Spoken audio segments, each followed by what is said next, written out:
Hello everyone, कैसे हो। तो आज हमारी जो है अभ्यास सीरीज का है डे 12, जो कि हमने अपने आरआरबी एनटीपीसी के एग्जाम के लिए चला रखी है। इसमें हम एसबीआई, ये जो आरआरबी, ये आरपीएफ एसआई के जो है क्वेश्चंस, जो अभी दिसंबर में हुआ था 2024 में, उसके क्वेश्चंस को कर रहे हैं। चलो शुरू करते हैं आज की क्लास को। ये देखो 2024 वाले क्वेश्चनों को कर रहे हैं और होपफुली तुम लोग सारी क्लासेस देख रहे हो प्रीवियस और उसके नोट्स बना रहे हो और टेलीग्राम चैनल से जुड़ जाओ। टेलीग्राम चैनल भी है, उस पर मैं इसकी पीडीएफ डाल देता हूँ नोट्स की, जिसको चाहिए वो वहां से देख लेना। पहला क्वेश्चन आ जाता है हमारा VL832 and PBW502 and Aditya HD2781। ये किस चीज की वैरायटी है, कौन सी इंडियन क्रॉप की? तो इसका सही आंसर हो जाएगा वीट। ये किसकी वैरायटी है? वीट की वैरायटी है।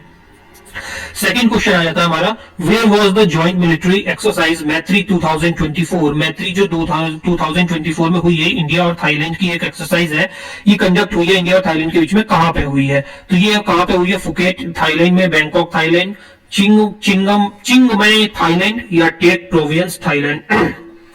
तो ये कहां पे कंडक्ट करी गई है? ये करी गई है टेक प्रोविंस थाईलैंड में। ये कब हुई है? ये हुई है हमारी 8 जुलाई 2024 में। किस दिन करी गई है? 8 जुलाई 2024 में कंडक्ट हुई है ये।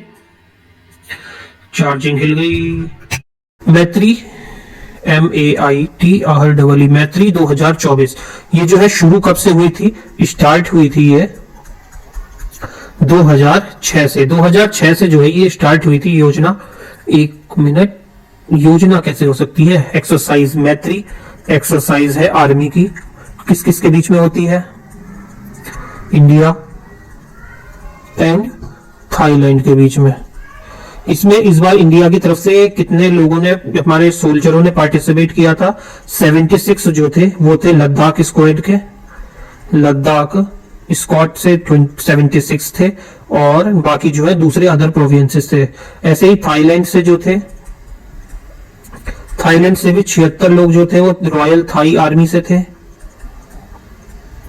और 14 जो थे वो इन्फेंट्री रेजिमेंट से थे। 14 कहां से थे? इन्फेंट्री रेजिमेंट से थे। ये 2024 में हुई थी, जो कि कहां पे हुई थी?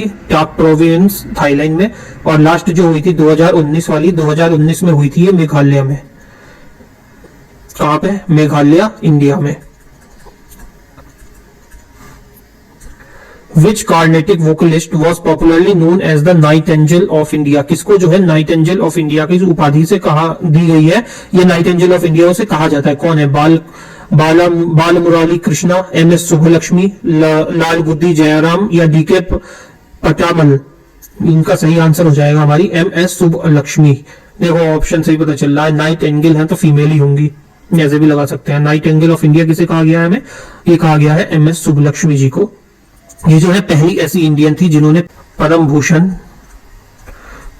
इनको कब मिला था? 1954 में। और पद्म विभूषण कब मिला था? ये मिला था 1975 में। रेमन मैग्से जो विदेश का अवार्ड है, मैग्से से, ये कब मिला था? ये मिला था 1978 में। और इनको भारत रत्न कब मिला था? ये मिला था भारत रत्न 1998 में। किसके साथ मिला था? ये दो लोगों को मिला था 98 में भारत रत्न। एक तो MS सुब्बलक्ष्मी जी को मिला था और दूसरा मिला था चिदम्बरम सुब्रमण्यम थे, जो कि एग्रीकल्चर मिनिस्टर थे उस समय, उनको दिया गया था। देश में महाभारत की कहानियों को गाथा के रूप में गाया जाता है और छत्तीसगढ़ में रात में प्रदर्शन के लिए एक या दो जो है ये प्रसंग चुने जाते हैं। रात में जो वहां पे नाटक होता है, बेसिकली छत्तीसगढ़ में जो है रात के समय में वहां पे नाटक किया जाता है, ड्रामा होता है उसका। तो ये कौन सा है इसमें से? अल्हा, पंडवानी, सोहर या छकरी? सोहर तो हमारे ये उधर की तरफ होता है, ये बिहार में और पूर्वी उत्तर प्रदेश में जो है सोहर गाया जाता है। ये छत्तीसगढ़ में का नहीं है। इसका सही आंसर जो होगा वो होगा पंडवानी। पंडवानी जो है ये महाभारत के अधिकांश हिस्सों की कथाओं वगैरह की जो है कहानियों को सुनाया जाता है। क्या है इसका सही आंसर? क्या हो जाएगा? पांडवानी। इसमें जो है लिख ही लेते हैं, छोड़ो, पांडवानी। इसमें जो है महाभारत की गाथा था। महाभारत की, एक मिनट, महाभारत की गाथाओं को गीत के रूप में प्रस्तुत किया जाता है। गीत के रूप में प्रेजेंट किया जाता है।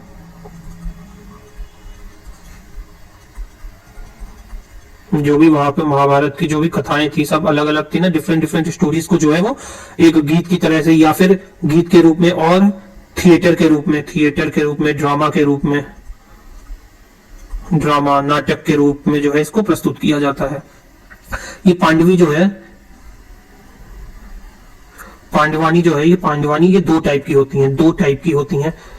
एक जो होता है उसमें सिर्फ एक जो मेन कैरेक्टर होता है जमीन पे बैठ के कथा सुनाता है जो भी कहानियां हैं, और दूसरी जो होती है उसमें जो है फिजिकल मतलब फिजिकली इसमें जो है वो करा जाता है, थिएटर करा जाता है। तो जो इसमें बैठ के जो कथा सुनाता है जो मेन कैरेक्टर होता है वो होती है वेदमती,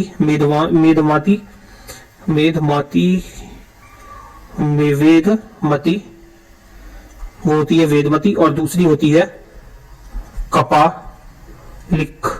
कपालिक। तो वेदवती में जो है मेन कैरेक्टर जो है वो फर्श पर बैठ जाता है और फिर वो स्टोरी सुनाता है, और इसमें फुल फिजिकल वर्क होता है जिसमें थिएटर करा जाता है, पूरा एक्शन वगैरह करते हैं, डायलॉग बाजी होती है, पूरा करके ढंग से दिखाया जाता है, विजुअलाइजेशन से होता है। ये सिर्फ ऑडियो। लोक अदालत के संबंध में निम्नलिखित में से सही कथन का चयन करें। कौन सा इसमें से सही है? यह प्राचीन काल से चली आ रही न्याय व्यवस्था का प्रतीक है। यह व्यवस्था गांधीवादी सिद्धांत पर आधारित है। स्वतंत्रता के बाद भारत में पहली लोक अदालत सन 1982 में मध्य प्रदेश में स्थापित की गई थी। यह फोर्थ ऑप्शन है इसका, लोक अदालत द्वारा दिए गए निर्णय दोनों पक्षों को बाध्यकारी नहीं होते। तो कौन सा इसमें सही होगा? पहला तो देखो क्या है, ये न्याय व्यवस्था का प्रतीक है, हाँ सही है। लोक अदालत जो है स्टैब्लिश क्यों करी गई थी? ये बेसिकली स्टैब्लिश करी गई थी कोई भी केस वगैरह चल रहा है और वो पेंडिंग है, और दोनों अगर उस केस पे अगर कोई सुनवाई वगैरह कुछ नहीं हुई है, कोई प्रोसीडिंग वगैरह नहीं हुई है, तो वो केस जो है हम लोक अदालत में ले जा सकते हैं और वहां पे हम इसकी सुनवाई करके इसकी जो है सुनवाई हो जाएगी। जो भी दोनों लोगों में डिस्प्यूट है जो भी है उन दोनों को आमने सामने बैठाया जाएगा और बातचीत करके ये जो है खत्म कर दिया जाएगा केस। तो ये सेकंड ऑप्शन भी इसका सही होगा क्योंकि गांधीवादी सिद्धांत पर जो ही आधारित थी। ये भी सही होगा। ये दोनों पक्षों को बाध्यकारी नहीं है, ऐसा तो हो नहीं सकता। जब अदालत का जो होगा तो ये बाध्यकारी नहीं होगा, तो ये गलत है। और ये 82 में तो लॉ स्टार्ट हुई थी लेकिन मध्य प्रदेश में स्टार्ट नहीं हुई थी। तो इसका सही आंसर कौन सा हो जाएगा? फर्स्ट और सेकंड। तो कौन से ऑप्शन में? ये ऑप्शन नंबर 4 में, ओनली 1 and 2। लोक अदालत का बस यही काम था कि काम है मतलब जो भी केसेस हैं, पेंडिंग केस चल रहे हैं, ताकि कोर्ट पे ज्यादा लोड ना आए। जो छोटे मोटे केस हैं जो वो बाहरी डिस्प्यूट वाले जो है वो आपस में बातचीत से जो निपट सकते हैं, उनका सॉल्यूशन हो सकता है, वो खत्म हो जाए केस बाहर बातचीत करके ही। अगला क्वेश्चन आ जाता है हमारा, who was the author of the book the end of imagination? Books and author मैंने जब स्ट्रेटेजी वाली क्लास बताई थी, जब स्ट्रेटेजी वाली क्लास दी थी जो कि 10 मिनट की थी मात्र, उसमें मैंने बताया था कि स्टैटिक जीके में सबसे इंपॉर्टेंट जो है वो बुक्स एंड ऑथर है। और हर क्लास में जितने भी अभी अब तक हमने जो है अभ्यास सीरीज की क्लासेस करी हैं, हमारी अभ्यास सीरीज वाली, उसमें मोस्टली क्लासेस में एक क्वेश्चन जो है बुक्स एंड ऑथर से रहा है। कभी शशि थरूर जी की बुक पूछी है, कभी अरुंधति रॉय की पूछी है, कभी द व्हाइट टाइगर पूछी है, अलग अलग बुकें जो आ रही हैं। ठीक है, तो इसको देखो, द एंड ऑफ इमेजिनेशन किसकी बुक है? ये है अरुंधति रॉय की बुक। ऐसे ही मैंने शशि थरूर की जो इंपॉर्टेंट बुकें हैं वो लिखवाई थी, why I am a Hindu, the paradoxical PM, और भी बहुत सारी बुकें थी। वो क्लासेस देख रहे होगे ना, तो उसमें तुमने नोट कर रखा होगा, तो उसका रिवीजन करते चलो।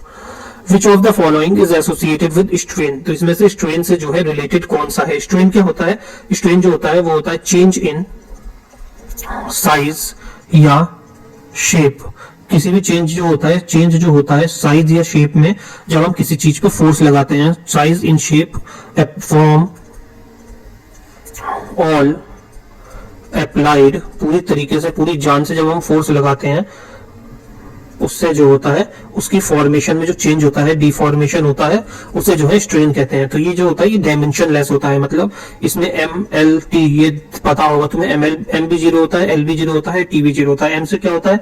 एम से हो जाता है मास, एल से हो जाता है लेंथ, और टी से हो जाता है हमारा टाइम। ये डायमेंशन लेस होता है, तो ये तीनों चीजें इसमें जो है 0 रहती है। नेक्स्ट हो जाता है हमारा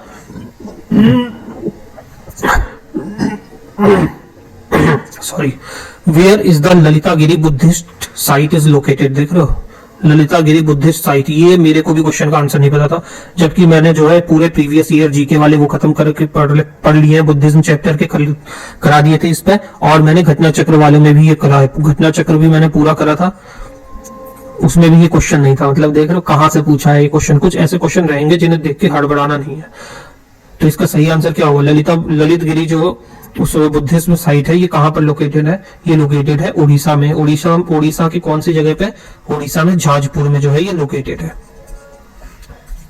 भारत का पहला तिलापिया पर्यो वायरस संदूषण अक्टूबर 2023 में तमिलनाडु में रिपोर्ट किया गया था।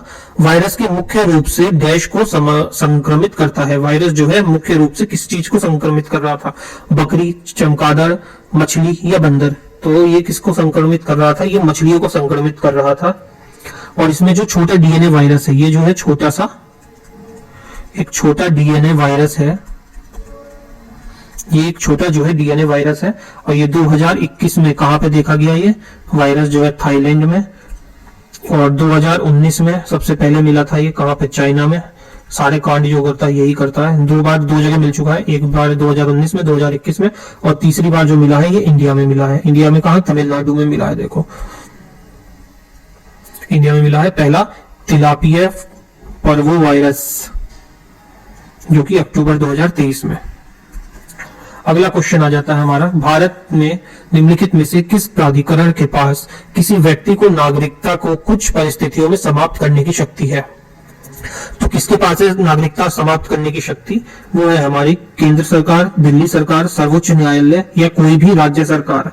तो ये जो है किसके पास है? यूनियन ऑफ इंडिया के पास है, मतलब केंद्र सरकार के पास जो है हमारे देश में कोई भी किसी परिस्थिति में अगर किसी पर शक है तो उसकी नागरिकता समाप्त करने का जो है प्रावधान है। तो सिटीजनशिप देख लेते हैं, ये किसमें आता है? ये हमारे पार्ट 2 में आता है, पार्ट 2 ऑफ सिटीजनशिप, जो कि आता है आर्टिकल 5 से लेके आर्टिकल 11 तक के बीच में सिटीजनशिप के बारे में दे रखा है। जो नागरिकता हमारी जो रद्द की जाती है, यदि कोई व्यक्ति जो युद्ध के समय पर हमारी जानकारी दूसरे देश में दे रहा है, तब भी हमारे देश की नागरिकता उसके पास से जा सकती है देशद्रोह के मुकदमे से।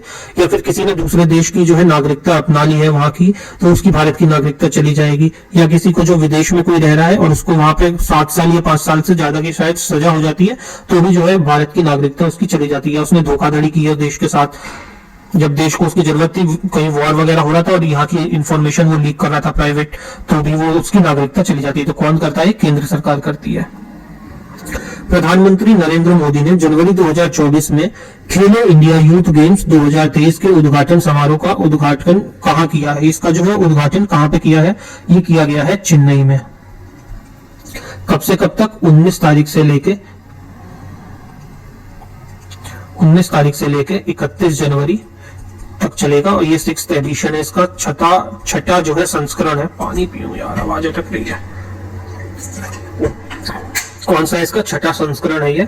और ये कहाँ पे? तमिलनाडु के अंदर चेन्नई में हुआ है। अलग अलग जगह पे होना है। 1 मिनट स्लाइड ले लेते हैं। ये कहाँ होना है? ये चेन्नई में होना है। चेन्नई है। चेन्नई के बाद होगा हमारे कोयम्बतूर में, जहाँ पे आदि योगी की बहुत बढ़िया फोटो रखी है, मूर्ति स्थापित है हमारे सदगुरु द्वारा, कोयम्बतूर में। तीसरा मुदेर और चौथा त्रिची। इन 4 जगहों पे जो है ये आयोजित होना है। ये इसका 6th एडिशन है। और जो पहला हुआ था,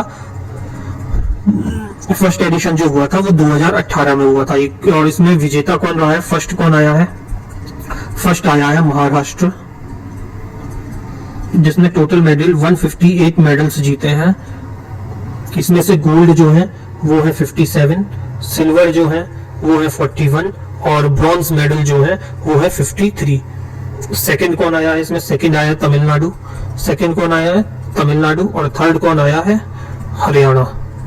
हरियाणा यहाँ पे थर्ड आया है। भारतीय अर्थव्यवस्था में अनौपचारिक क्षेत्रों में रोजगार की क्या विशेषताएं हैं? भारतीय अर्थव्यवस्था में अनौपचारिक क्षेत्रों में जो है रोजगार की विशेषताएं बतानी है। रोजगार के मुख्य रूप से स्वरोजगार या छोटे पंजीकृत व्यवसाय शामिल हैं। अनौपचारिक क्षेत्रों की नौकरियां आमतौर पर उच्च वेतन वाली होती हैं। श्रमिक सामाजिक सुरक्षा लाभ और औपचारिक नौकरियां संरक्षण के हकदार हैं। रोजगार अनुबंध हमेशा लिखित या कानूनी रूप से बाध्य होता है। तो इसका सही आंसर क्या हो जाएगा? इसका सही आंसर हो जाएगा रोजगार में मुख्य रूप से स्वरोजगार या छोटे अपंजीकृत व्यवसाय इसमें शामिल होते हैं। और होता है इसमें जो लेबर क्लास होती है, इसमें क्या होता है? ये जो लेबर होते हैं, लेबरों को जो है अक्सर लेबरों को अक्सर जो है अपने जहाँ पे वो काम कर रहे होते हैं वहाँ अधिक जो है बहुत सारी जो है डिफिकल्टीज का उन्हें सामना करना पड़ता है या फिर कठिनाइयों का सामना करना पड़ता है। लेबरों को उनका टाइम पे पैसा नहीं मिलता, उनका शोषण होता है। अक्सर जहाँ पे भी वो काम कर रहे होते हैं, वर्क फील्ड उनकी जो होती है, वर्क फील्ड में जहाँ भी काम कर रहे होते हैं वहाँ उनका एक्सप्लॉयटेशन होता है, एक्सप्लॉयटेशन शोषण होता है उनका। या फिर सिचुएशन, वर्किंग सिचुएशन बहुत डेंजरस होती है, वर्किंग सिचुएशन जो है वो भी जो है सुटेबल नहीं होती है ऐसी इस जगह पे। और जो भी लेबर को अक्सर जो है उनकी देखभाल के लिए या उनके पैसे टाइम पे नहीं मिलना या जैसे इंश्योरेंस नहीं होना, कई बार देखा होगा कोई ये कंस्ट्रक्शन साइट पे न्यूज वगैरह में दिखाया ना कि गिर के मर जाते हैं, कोई पूछने वाला नहीं होता है। इन सबसे जो है उसके लिए ये किया गया है अर्थव्यवस्था में। To which phylum do roundworm belong, roundworm किस फाइलम से बिलोंग करते हैं, तो ये करते हैं एस्चिलमिंथिस। एस्चिलमिंथिस जो है ये इससे जो है राउंड वॉर्म बिलोंग करते हैं। और ये जो होते हैं सिंगल फाइलम होते हैं। ये कैसे होते हैं? सिंगल फाइलम होते हैं, पर इसमें जो है मल्टीपल जो है बाद में सिंगल फाइलम होते हैं, इसमें बाद में मल्टीपल डिवीजन होते हैं। मल्टीपल सिंगल फाइलम के बाद इसमें जो है मल्टीपल सब डिवीजन होते हैं, सब डिवीजन कहेंगे इसे। इसके बाद इसमें मल्टीपल सब डिवीजन होते हैं। Which of the following has the highest specific heat capacity at room temperature and atmospheric pressure? इसमें से किसकी सबसे ज्यादा जो है स्पेसिफिक हीट कैपेसिटी है रूम टेम्परेचर पे और एटमॉस्फेरिक प्रेशर में? मरकरी की, वाटर की, आयरन की या ग्लास की? तो मरकरी जो है लिक्विड फॉर्म में रहता है, रूम टेम्परेचर पे हो जाता है। वाटर, आयरन या ग्लास जो कि सेम रहेगा स्पेसिफिक हीट, वो किसकी रहेगी? वाटर की रहेगी। वाटर जो होता है इसकी स्पेसिफिक हीट जो होती है वो रूम टेम्परेचर या एटमॉस्फेरिक प्रेशर में जो है सेम रहती है। अब स्पेसिफिक हीट जो होती है ये क्या होती है देख लेते हैं एक बार। स्पेसिफिक हीट, ये जो स्पेसिफिक हीट होती है, हीट ये क्या होती है? ये होती है जो भी हीट की जो जरूरत होती है रेज करने के लिए बॉडी के टेम्परेचर को एक लिमिट तक, उसको जो है स्पेसिफिक हीट कहा जाता है। मतलब स्पेसिफिक मतलब समझ लो, मतलब कोई एक पर्टिकुलर पॉइंट तक पहुंचने के लिए जिसके जितने टेम्परेचर की नीड होती है किसी बॉडी को, उसको क्या कहा जाता है? स्पेसिफिक हीट कहा जाता है। एक बार इसको अगर लिखना हो तो लिख भी सकते हैं कि स्पेसिफिक, मशीन भूल गई, हीट ऑफ ए सब्सटेंसेस क्या होती है? इसमें जो होता है, जो हीट होती है, the heat needed to raise the temperature, heat needed to raise the temperature of a body by unity. अगला क्वेश्चन है 41। In which of the following countries is the policy of dual citizenship? Dual citizenship कहाँ है? तो ये हमारे USA में है। और कहाँ पे है? यूएसए और कनाडा में जो है ये डुअल सिटीजनशिप चलती है। मतलब एक तो पूरी अमेरिका की सिटीजनशिप होगी हमारी। कौन सा था इसमें डुअल सिटीजनशिप वाला? जो दो, एक तो जो अमेरिका है टोटल उसकी रहेगी, और दूसरे जो वहां पे लोग वहां रह रहे हैं दूसरी वहां के लोगों की जो है सिटीजनशिप रहेगी। ठीक। अगला क्वेश्चन है, वो among the following was not associated with the servant of Indian society? Servant of Indian society से कौन सा जो है इसमें से नहीं है? एक मिनट होल्ड करो। was not associated with servant of Indian society। इन चार लोगों में से सर्वेंट ऑफ इंडियन सोसाइटी से कौन सा जो है कनेक्टेड नहीं है? बाल गंगाधर तिलक, अनंत विनायक पटवर्धन, गोपाल कृष्ण देवधर या नतेश अप्पाजी द्रविड़? तो इसमें से कौन सा जो है, इसमें से कौन थे जो कि सर्वेंट ऑफ इंडियन सोसाइटी से रिलेटेड नहीं थे, एसोसिएटेड? वो थे हमारे बाल गंगाधर तिलक जी। जो सर्वेंट ऑफ इंडिया सोसाइटी है, सर्वेंट ऑफ सोसाइटी है, इसको जो है फाउंड किया था गोपाल कृष्ण गोखले जी ने 1905 में। 1905 में इन्होंने इसको एस्टेब्लिश किया था। और इसमें कौन कौन थे? इसमें जो थे गोपाल कृष्ण देवधर एक, दूसरे अनंत पटवर्धन, और थर्ड हमारे थे नतेश अप्पाजी द्रविड़। ये तीन लोग थे, तिलक साहब नहीं थे इसमें। Who among the following, which of the following schemes has शिशु, किशोर और तरुण सब स्कीम्स? कौन सी इसमें से स्कीम है इसमें से कौन सी ऐसी स्कीम है जिसकी जो है 3 सब डिविजन है, जैसे शिशु कहते हैं, किशोर कहते हैं और तरुण कहते हैं। तो ये कौन सी है? ये है हमारी मुद्रा योजना। मुद्रा योजना जो है 3 पार्ट में डिवाइडेड है और इसमें 3 अलग अलग तरीके से जो है पैसे दिए जाते हैं स्कीमों के हिसाब से। शिशु में सबसे कम, फिर किशोर में उससे थोड़े ज्यादा, और फिर होता है तरुण, इसमें और ज्यादा पैसे दिए जाते हैं। तो पहले मुद्रा योजना जो है इसकी फुल फॉर्म देख लेते हैं। मुद्रा की MUDRA। मुद्रा में हो जाता है, M से होता है माइक्रो, U से होता है यूनिट, D से होता है development, micro unit development and refinance, finance की है ना तो रिफाइनेंस एजेंसी, और ये कैसी है? लिमिटेड है ये, जिसका नाम है मुद्रा। और ये मुद्रा जो है ये 3 सब कैटेगरी में डिवाइडेड है। सबसे पहले आ जाती है शिशु, शिशु के बाद आ जाती है हमारी किशोर, किशोर शिशु हो गई, किशोर हो गई, और किशोर के बाद आ जाती है हमारी तरुण। तो शिशु वाली में जो होता है इसमें 50,000 तक का जो है लोन मिलता है इसमें। किशोर वाली में मिल जाता है हमें 5 लाख तक का लोन। उसके बाद आती है तरुण, तरुण में मिलता है 5 लाख से लेकर 10 लाख रुपए तक का इसमें हम लोन ले सकते हैं अपने मुद्रा योजना के अंदर। नेक्स्ट क्वेश्चन आता है, who among the following hold office during the pleasure of the president. हमारे प्रेसिडेंट के हित में कौन सा है इसमें से, ऑप्शन में से, जो कि अपना वो होल्ड करता है ऑफिस। अरे यार क्या बोल रहा हूं। नेक्स्ट क्वेश्चन आ जाता है, who among the following hold office during the pleasure of the president. कौन है इसमें से जो अपना काम जो है प्रेसिडेंट के फेवर में करता है? यूपीएससी के chairman, attorney general of India, speaker of Lok Sabha, या फिर CAG, controller and auditor general of India. तो इसका सही आंसर हो जाएगा, देखो यूपीएससी चेयरमैन का इसमें से कोई नहीं है, एक संस्था से रिलेटेड है, तो इसके जो होंगे वो उसमें यूपीएससी के लिए होंगे, ये होगा हमारे attorney general of India. Lok Sabha speaker का भी प्रेसिडेंट से कोई मतलब नहीं है वैसे कि वो उनके लिए काम करे, और कैग का भी नहीं है, ये होंगे अटॉर्नी जनरल ऑफ इंडिया। ये किसके अंदर आते हैं? ये आते हैं हमारे आर्टिकल नंबर 76 के अंदर। और इनकी कुछ ड्यूटीज भी होती हैं। इनकी ड्यूटीज क्या होती हैं? इनकी ड्यूटीज होती है एडवाइस देना,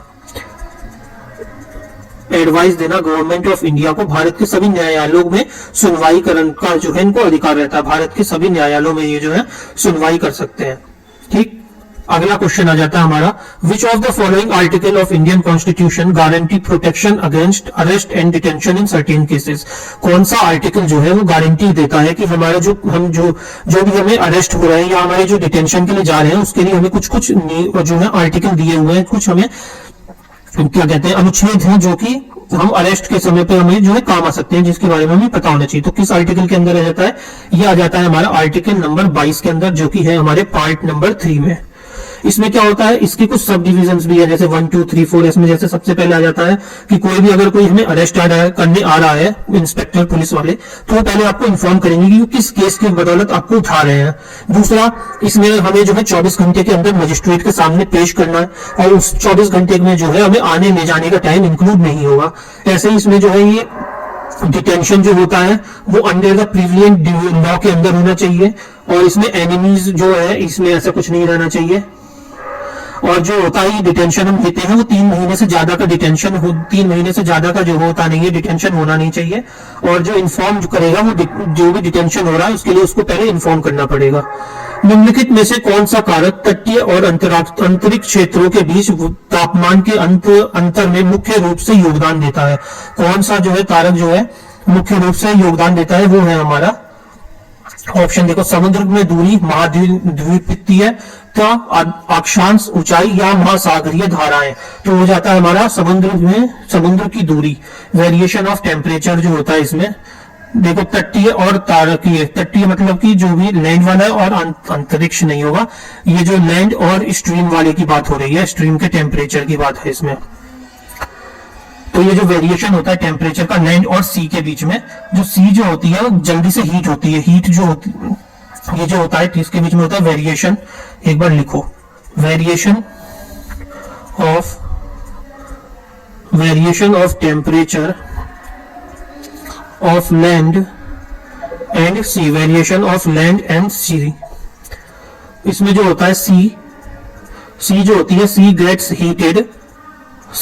हीटेड स्लोली। सी जो है धीरे धीरे गर्म होती है, मतलब हीट होती है, एंड फिर लॉस करती है, and loses. Sea gets heated slowly and loses heat और हीट जो है ये लूज करती है वो भी slowly as compare to land. Land के कंपैरिजन में जो है सी जो है जल धीरे धीरे ही गर्म होती है और ठंडी भी होती है धीरे धीरे।